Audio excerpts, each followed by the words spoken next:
What is going on, everybody? Mike here, and today we're going to be doing a little revisionist history, going back in time to 1998 when the Sixers drafted Larry Hughes with the 8th pick in the NBA draft, passing up on Paul Pierce and Dirk Nowitzki.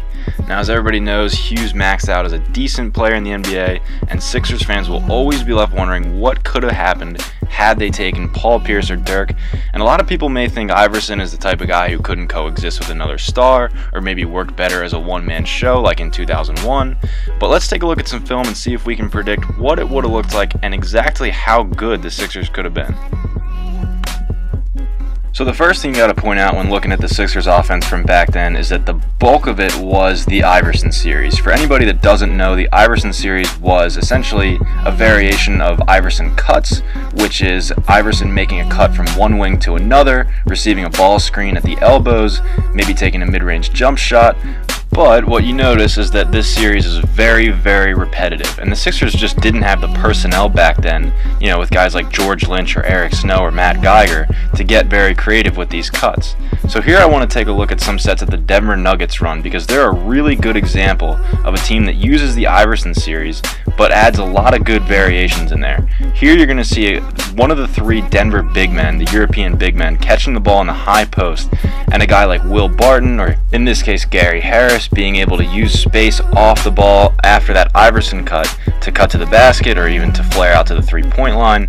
But what you're noticing over and over again is that having the threat of a guy in the high post, in this case Nikola Jokic, but in the Sixers case could have been Dirk Nowitzki, having that ball in the high post, being able to create, being able to see over the defense and make reads. And the Denver Nuggets do a great job with these variations, and had the Sixers had a guy like Dirk Nowitzki, you could have used these variations over and over again as opposed to simply making Iverson cut from wing to wing and toss up mid-range jump shots and becoming extremely inefficient in the process.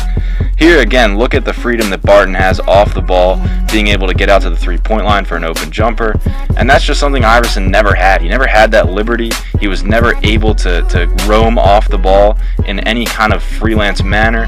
So here you're seeing Gary Harris get to his open spot. He does miss the jump shot, but that's a really good look for a guy like Iverson. Here you see Jokic catch the ball in the high post, and the amount of freedom that Harris is able to create off these Iverson cuts is remarkable. Now let's take a look at how the Sixers would have used a guy like Dirk in this system. So here you're going to see Barton make the Iverson cut, and then a strong side screen for Jokic. That's something that the Sixers could have really used with Dirk to get him in great post position very, very often. This set works a lot for the Nuggets. You see them run it at least 10 times a game. It really gets Jokic in great post position, and it's something that Dirk could have really benefited from had he had that privilege in Philadelphia. So now let's take a look at how Paul Pierce would have fit into the equation here.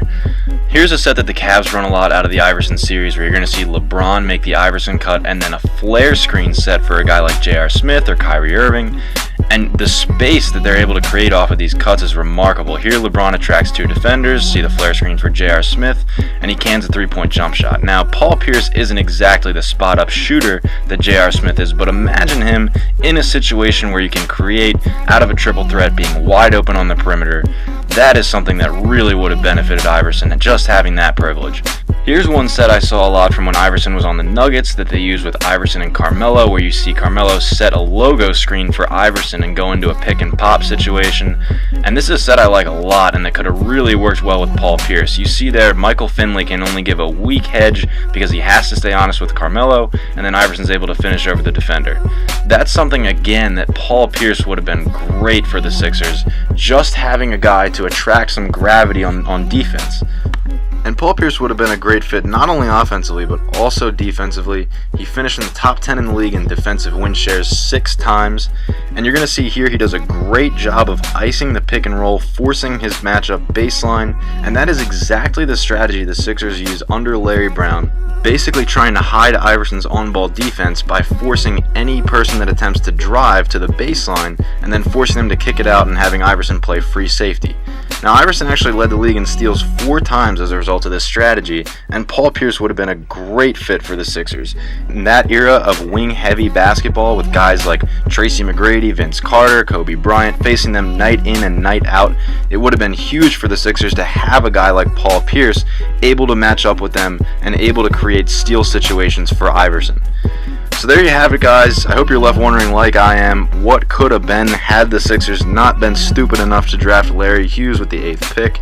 Maybe the Sixers could have had a duo that rivaled Shaq and Kobe for all those years coming out of the East. And I think the most unfortunate part out of all of it is that Iverson's reputation has taken such a hit over the years, being called a chucker, a ball hog, when really I think the problem was that they didn't have the personnel to be creative with their offensive sets. It was forced to be the same thing over and over again, and a guy like Iverson Nowitzki could have really opened that offense up.